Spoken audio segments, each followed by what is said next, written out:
여러분 안녕하십니까? 오늘 24번째 강좌 시간입니다. 오늘의 중국 불교 종파는 천태종이라고 하는 종파를 중심으로 말씀을 드리도록 하겠습니다. 천태종이라고 부르는 종파는 부처님의 여러 가르침 가운데에서 법화경을 중심으로 형성된 종파입니다.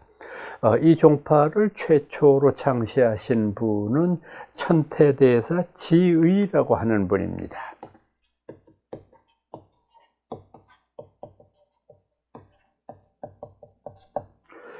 이 천태대사 지의라고 하는 분은 538년생이시고 597년에 가셨습니다. 워낙 이 위대한 그런 고승이었을 뿐만 아니라 천태종을 창시한 중요한 인물인데, 이분이 쓴 저술 가운데에서 아주 최고의 명저로 꼽히는 것은 역시 법화현의라고 부르는 책입니다. 굉장히 참 잘 쓴 그런 책 가운데 하나인데, 이분에 의해서 천태종이 창종이 되어서 중국에서는 굉장히 큰 세력을 얻었는데, 이 중국 천태종의 가르침을 우리나라로 도입한 인물이 있죠. 바로 대각국사 의천이라고 하는 인물이죠. 이 대각국사 의천은 고려 문종의 네 번째 아드님이시죠. 그래서 고려 문종이 어느 날 이제 대궐에서 아드님들을 모아놓고 이제 물어보셨다죠. 우리 고려의 국법에는 아들이 셋이 있는 집에는 하나들을 출가를 시킨다고 하는데, 나에게 왕자가 7이나 있는데 이들 중에서 이제 출가하여 인천의 스승이 되려고 하는 그런 아주 거룩한 뜻을 품은 아이가 있는가? 라고 물은즉, 이 아드님인 네 번째 아드님인 대각국사 의천이 나서서 제가 그 가르침을 받들어서 출가하려고 합니다. 그래서 이제 이분이 출가를 해서 젊었을 때도 그렇고 출가할 임시에도 뭐 건강이 그렇게 좋은 것 같지는 않았어요. 그래서 이분이 이제 사실은 중국 유학을 꿈꿔 왔었는데, 그 당시 중국이 송나라거든요.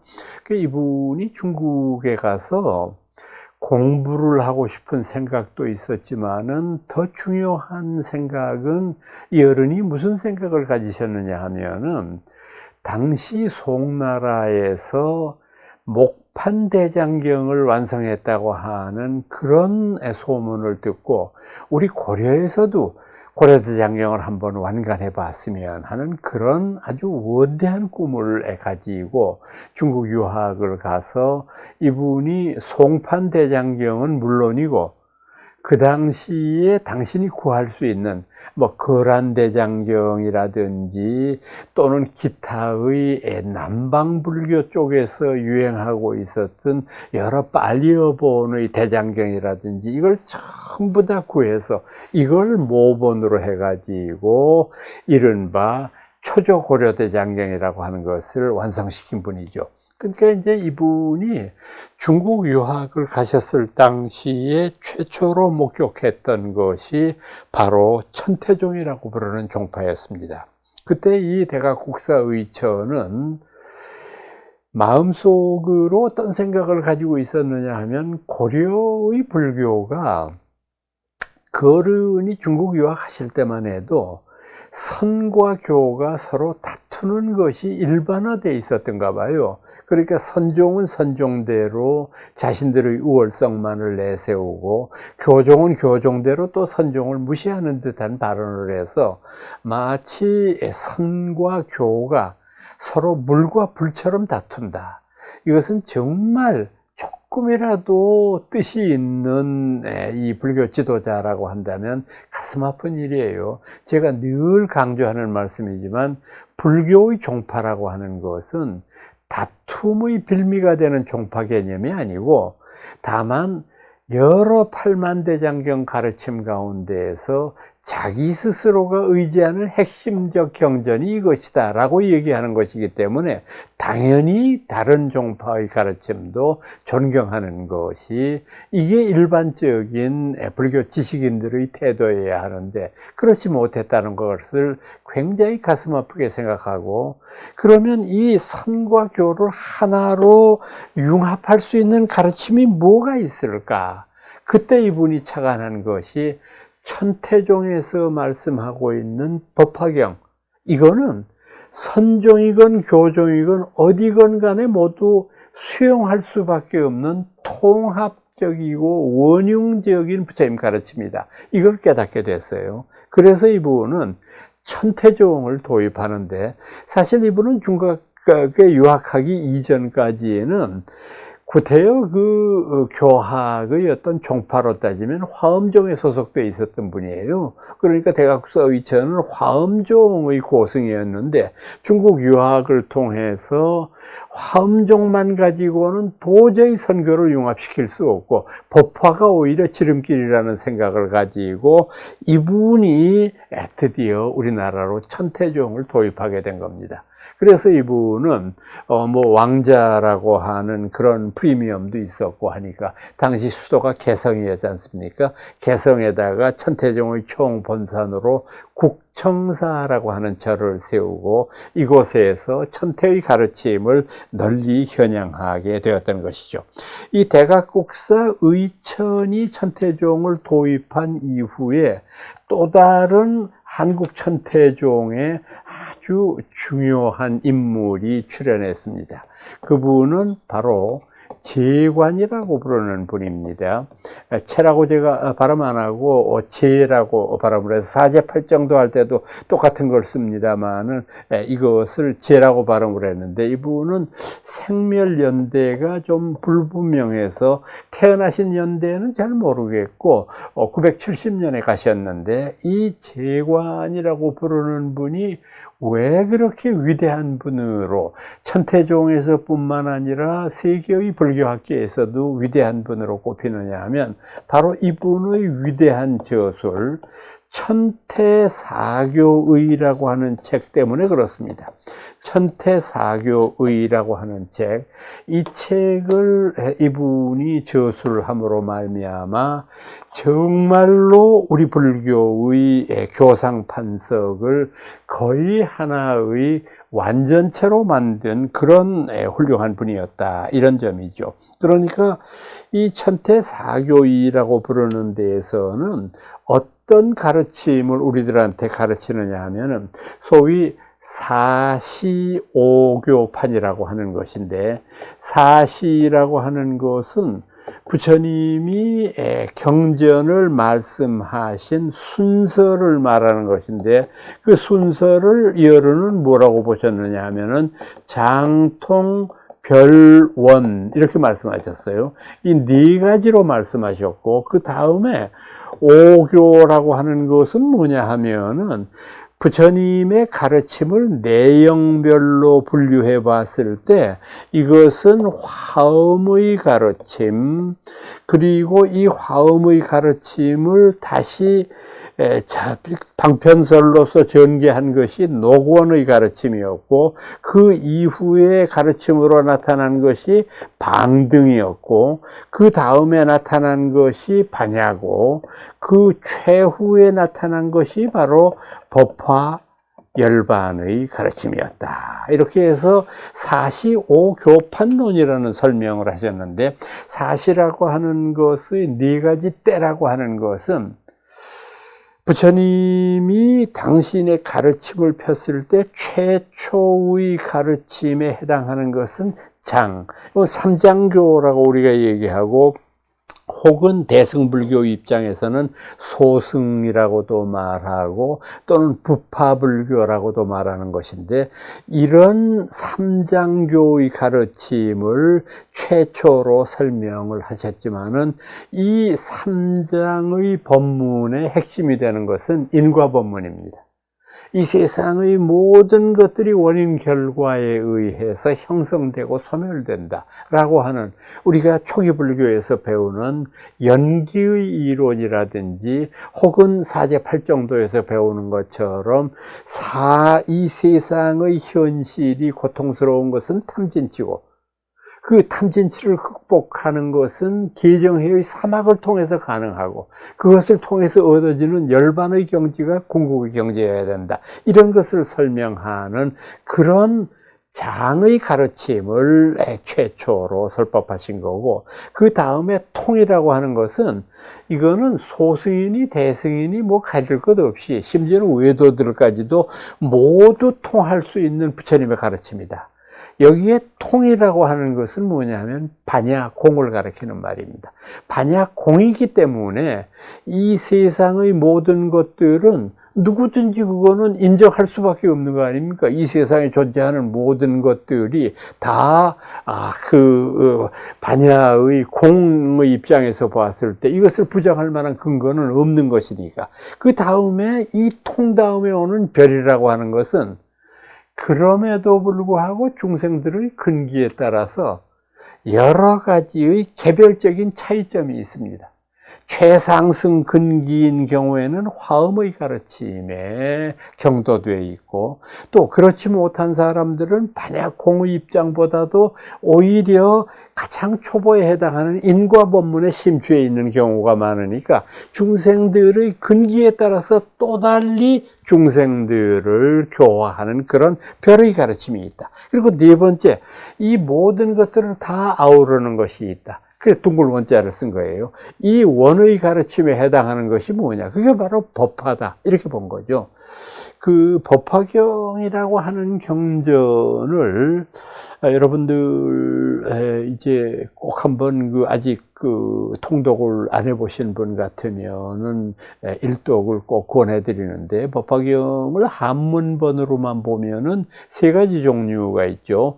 묘법연화경 7권짜리가 있고, 정법화경 10권짜리가 있고, 천품법화경이 또 있고요. 그런데 이제 그 중에서 제일 많이 쓰이는 것이 묘법연화경 7권짜리죠. 우선 이 법화경의 가장 큰 장점은 그 가르침 자체를 표현하는 방법이 굉장히 문학적이라는 점이죠. 그러니까 은유와 어떤 비유 같은 것을 통해서, 그러니까 직접적으로 뭘 설명한다기보다는 비유를 통해서 우리가 그 깨달음에 도달할 수 있도록 가르치는 거. 이를테면 널리 알려진 것으로서는 화택의 비유, 불난집의 비유, 궁자의 비유, 가난한 그 거지의 비유, 뭐 이런 것들은 전부 우리들 마음속에 있는 진실한 보물, 열의 장을 우리가 갖고 있으면서도 그것을 모름으로써 겪어가는 많은 고통들에 대해서 설명하려고 하는 것 아닙니까? 근데 이런 것들을 전부 직접적인 언법을 쓰는 것이 아니라 이렇게 비유를 통해서 하는 것, 이것이 상당히 중요한 것이라고 볼 수 있습니다. 그 다음에 흔히 우리가 법화의 사상을 요약해서 말할 때 회삼귀일 이런 말 하지 않습니까? 회삼, 세 무리들, 우리가 수행하는 무리들 가운데에서 세 그룹의 무리들이 있을 수 있다. 성문승, 연각승, 보살승. 성문이라는 건 뭡니까? 성문이라는 것은 부처님의 가르침을 들은 대로만 이해합니다. 이것을 응용할 줄 아는 능력은 없는 거죠. 아주 좁은 그런 형태의 불자를 가리키는 말이죠. 연각은 성문보다는 조금 낫습니다. 왜? 응용 능력이 있으니까. 그럼에도 불구하고 소승불교의 탈을 벗지 못하는 이유는 뭡니까? 대승의 입장에서 봤을 때 성문승과 연각승은 자신의 수행에만 몰두하고 있거든요. 사실 요즘에도 저희들이 우리 불교의 여러 그 가르침들 속에서 제대로 이행되지 못하고 있는 것은 바로 이런 이타행이 아닐까 싶어요. 남을 위한 헌신, 거기에서 한 걸음 더 나아가서 나와 남이 동등한 입장에서 서로 행복을 누릴 수 있는 그런 동업의 생각들, 이런 것들을 많이 갖고 있지를 못한 것 아니냐 하는 생각들을 가지지 않을 수 없는데, 그런 의미에서 봤을 때 성문과 연각은 소승불교의 성자일 수밖에 없다. 그런데 대승불교의 성자는 보살이다.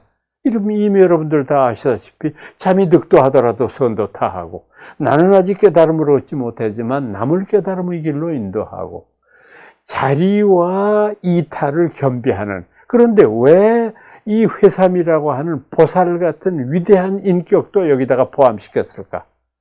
이유는 한 가지예요. 보살은 자기가 보살이라고 하는 자만심이 있거든요. 나는 성문 연각보다 더 나았다 라고 하는 자만심을 가지면 당신 보살도 역시 잘못된 것이다. 그러니까 이 셋의 성문 연각 보살이라고 부르는 나름대로의 어떤 결점을 가지고 있는 그런 무리들을 일승으로 회양시킨다. 일승이라는 게 뭡니까? 하나의 수레잖아요. 하나의 부처님. 이것으로 회양시키는 것이 바로 법화경의 위대함이다. 그래서 법화경은 일승불교를 주창하는 것이라고 저희들이 해석합니다. 그러니까 법화경의 회삼귀일이야말로 일승을 통해서 이 세상에 존재하는 많은 사람들을 하나의 위대한 길로 이끄는 그런 가르침이다. 이렇게 이해를 하죠. 그래서 사실은 법화경을 소위 경전으로 하고 있는 종파들이 지금 말씀드리고 있는 천태종 말고도 다른 종파들이 있습니다만은, 법화의 위대한 사상이 간직하고 있는 것은 우리가 어느 종파에 속하는 것과 상관없이 대승불교에 관심이 있는 분이라고 한다면 반드시 이 법화의 가르침을 아주 심도 있게 이해해야 되리라고 생각합니다. 그러면 오교라고 하는 것은 뭘까? 오교라고 하는 것은 바로 열반종에서 설명했던 것을 그대로 계승하고 제일 마지막의 것만 조금 바꾼 것입니다만은, 부처님은 우리들 중생을 교화하기 위한 첫 번째의 가르침으로서 화엄을 주셨다. 그런데 이 화엄이라고 하는 가르침은 너무도 우리들의 실생활에서는 멀리 떨어져 있어. 요원한 가르침이야. 그러니까 듣는 사람들로 하여금 이 화엄의 가르침을 듣고 뭘 깨우치기보다도 어안이 벙벙해진다는 표현이 맞을 거예요. 사실 화엄경 쉽지 않은 경전이에요. 우리가 대한불교 조계종에서 운영하고 있는 이제 승려의 훈육 과정에 있어서 마지막 대교과에서도 원각, 화엄, 기신 이렇게 배우지 않아요? 제일 마지막 단계가 요즘 이제 승가대학이라고 부르는 저희들이 그런 가르침 속에서도 제일 마지막 단계에 설명하고 있는데, 말 그대로 불교의 세계관, 아니 불교의 우주관을 설명하는 것으로서 저희들이 인식하고 있는 이 화엄의 가르침. 그래서 이 화엄의 가르침을 불교에 대한 지식이 없는 상황에서 처음 듣는 이는 놀라 자빠지고 뒤로 뒤집어질 정도의 그런 원대한 가르침이기 때문에 부처님은 안 되겠다. 중생을 교화하기 위해서는 좀 더 쉬운 방편을 쓰지 않으면 안 되겠다. 그게 바로 녹원의 방편입니다. 녹야원, 사르나스라고 부르는 데서 우리가 녹야원에서 부처님이 주신 첫 번째의 가르침을 사제팔정도라고 저희들은 이해하고 있습니다. 삶이 고통이라는 것, 그 고통의 원인은 탐진치의 삼독심이라는 것, 고통을 없애기 위해서는 팔정도, 8가지의 바른 길을 닦아야 된다고 하는 것. 정견, 정사, 정어, 정업, 정명, 정념, 정진, 정정. 이 8가지. 이걸 셋으로 다시 요약하면 개정해. 이 사막이 되는 것이니까. 이걸 통해서 지극한 불교의 최고 경지를 얻는 것. 그게 바로 열반에 이르는 것이다. 이렇게 가르치는 말 그대로 아주 쉽고 뭐 초등학교를 제대로 못 나온 분들도 이해할 수 있는 그런 쉬운 어조로 말씀하셨던 것이 녹원의설법이거든요. 그러니까 이 녹야원의설법이라고 하는 것을 통해서 서서히 우리들의 마음을 조복시키는 겁니다. 그 이후에 방등의 가르침, 이때 방등이라고 하는 그 말은요, 이거는 사실은 이 방등이라는 말은 대승이라는 뜻이거든요. 방등의 가르침이라는 것은 전체적으로 방등경, 이렇게 얘기하면 방등경이라는 경이 있는 게 아니고 대승의 모든 경전들을 가리키는 말이거든요. 그 다음에 이런 인과의 법문을 조금씩 이해하고 난 다음에 처음으로 대승의 가르침을 주기 시작합니다. 그래서 대승의 가르침으로 반야를 말씀하시고, 반야 다음에는 유식을 말씀하시고 해서 이런 것들을 서서히 중생들의 마음속에 각인시킵니다. 그리고 제일 마지막으로는 법화와 열반을 말씀하셔서 여태까지 여러분들 쭉 배우신 대로 법신상주, 이 세상의 모든 진리 가운데 상주하는 것은 법신이라는 영원함이고 열반이라는 아름다움이다. 이것을 강조시킨 것이 바로 이 천태종에서 천태사교이라고 부르는 위대한 저술에서 강조하고 있는 것이라고 말할 수 있을 것입니다. 이것이 이제 서서히 이 중국 천태종에서 이제 그 발전해오고, 지금 여러분들께 말씀드린 대로 제관 같은 큰 스님은 고려 사람이었습니다만 오히려 역으로 중국 천태종을 발전시킨, 중국 유학을 이분이 떠나서 그곳에서 말씀드렸던 이 조금 전에 말씀드린 천태사교의를 통해서 중국의 천태교학을 굉장히 튼튼한 반석 위에 올려놓은 분이고, 그 이후에 이 천태사교의는 한국, 중국, 일본 이 세 나라에서 가장 중요한 불교학 연구의 논서가 되고 있고, 저는 일본에서는 목격을 하니까 그 일본 대학에서는, 불교 대학에서요, 불교를 가르치는 가장 기본적인 첫 번째 과목이 아예 제목 자체가 천태사교의 강의 이렇게 돼 있어요. 제목 자체가 고려의 제관법사가 쓰신 천태사교의. 그러니까 지금 여러분들한테 말씀드린 대로 이 천태사교의를 공부하면은 어떻게 되느냐 하면 그 팔만대장경에 대한 지식과 또 가르침의 순서나 내용별의 분류가 완벽하게 머릿속으로 정리가 되잖아요. 그 다음부터는 이제 헤매일 일이 없죠. 천태사교의만 제대로 공부하면. 그래서 중국도 마찬가지고 일본도 마찬가지고 굉장히 중요한 논서로서 이 천태사교의가 중요한 그런 역할을 하고 있는데, 우리나라는 오히려 우리나라 스님이 쓰신 저술인데도 일본에 비해 보면 천태사교의 활용도가 굉장히 낮은 그 불교 학계의 형태들을 보면서 참 이것은 어떤 의미로 보면은 조금 잘못된 학계의 풍토다라고 하는 생각도 가지고 있습니다. 자, 이제 그리고 난 다음에 우리나라에서는 이 천태종이 어떤 길을 걸어왔는가. 우선 천태종이라고 하는 종파가 법화경으로 이제 그 위주를 하는 그런 종파였습니다만은 조선 세종 6년에 이르러서 이 천태종이라고 부르는 종파를 조계종, 총남종과 더불어서 세종이 선종으로 편입을 시켜버립니다. 이것이 이제 여러분들 고등학교 다닐 때의 국사 시간에 배우셨을걸요. 그때 여러분들이 뭘 배우셨느냐 하면, 신라 때에는 우리나라에 있었던 불교 종파가 오교 구산이다. 오교라고 하는 것은 지금 말씀드리고 있는 뭐 화엄종이니 남산율종이니 또는 천태종이니 하는 이런 그 여러 가지 형태의 종파들과, 구산이라고 하는 것은 윗산자를 썼고 아직 선종이라고 부르기는 이르기 때문에 그냥 구산선문 이렇게 불렀던 거 아닙니까? 그러다가 이것이 고려 때에는 아주 더 많은 종파들이 생겨나게 되었는데, 조선 때 이르러서 이 많은 불교의 종파들을 정부에서 강제로 통폐합을 하는 일이 벌어지게 되죠. 그러니까 이것은 배불 정책의 일환입니다. 그러니까 불교의 종파가 이렇게 여러 가지로 난립해 있는 것은 아주 표면으로 내건 슬로건은 그럴듯해요. 이건 부처님 가르침에 위배되는 것이다.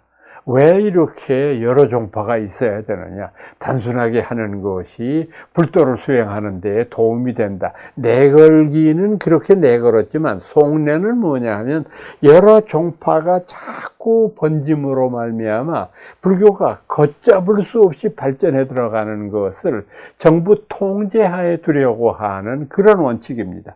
그러니까 정부에서 사실 이것은 어떤 의미로 보면은 참 불행한 일이고요.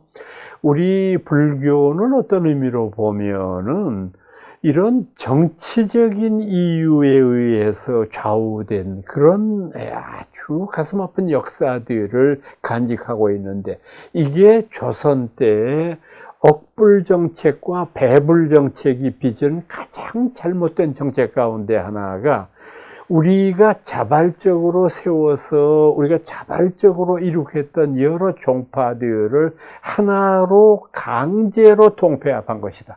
그래서 선종, 교종으로 나누어 버린 거죠.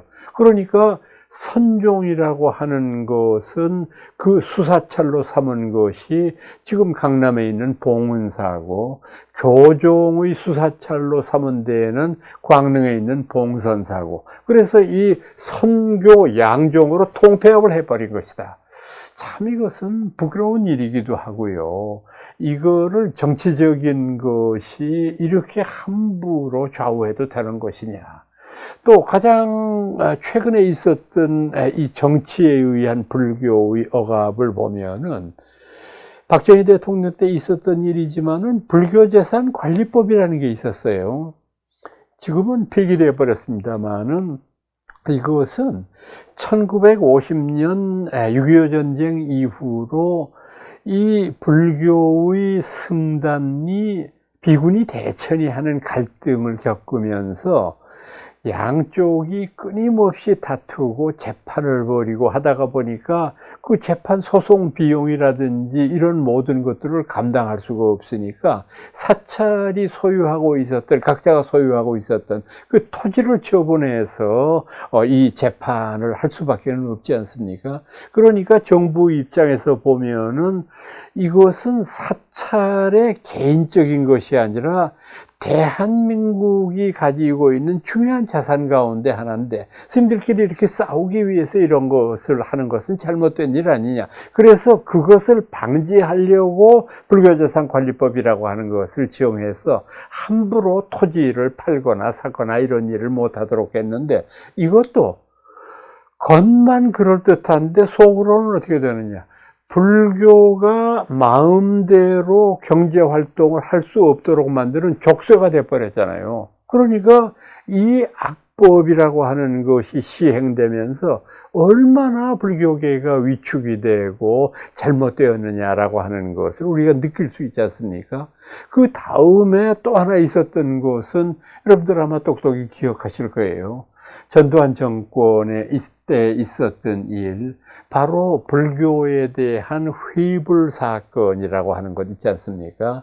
스님네들의 잘못된 점을 바로 잡아야 된다고 해서 이제 우리가 모든 스님들을 고나게 잠든 그 새벽녘에 군화발로 이제 그 사찰에 진입해서 우리 그 여러 종단의 큰 스님네들, 그때 고초를 겪지 않은 큰 스님들이 거의 없었어요. 조계종이나 태고종만 그런 것이 아니고 뭐 천태종이나 다른 종파들도 마찬가지였습니다. 갖은 고초를 다 겪고 있고, 그렇게 해서 소위 아직까지도 우리 불교에서 범난이라고 부르는 그 끔찍한 사태가 벌어지지 않았습니까? 근데 사실 이것은 따지고 보면 지금 말씀드리고 있는 세종 때에 있었던 이 선교 양종의 통폐합의 연장선상에 있는 잘못된 사고방식이라고 생각합니다. 이 천태종이 다시 우리나라에서 부활된 것은 1960년입니다. 상월 원각이라고 부르는 스님이 바로 이 천태종을 재발견해서 충북 단양에 있는 구인사라고 하는 데에 본사를 삼으면서 천태종을 재창건하게 된 것이죠. 그래서 지금도 이 천태종이라고 부르는 종파는 한국 불교의 여러 종파 가운데에서 4대 종파에 손꼽히는 아주 대단한 교세를 가지고 있고, 또 여러 가지 면에 있어서 종단의 운영이나 스님네들의 청정계율 지키는 면이나 이런 면에서도 상당히 모범이 될 만한 그런 일들을 하고 있죠. 또 지금도 많은 신도들을 대상으로 하는 관음정진 기도 같은 것이 있어서 그것이 구인사의 아주 중요한 포인트가 될 정도로 많은 분들의 신심을 다지는 그런 큰 도량이 되고 있습니다. 오늘 여러분들께 천태종이라고 부르는 종파의 교설과 그것이 가지고 있는 역사적인 발자취에 대해서 말씀드렸습니다. 여러분, 저는 다음 강좌에 다시 찾아뵙겠습니다.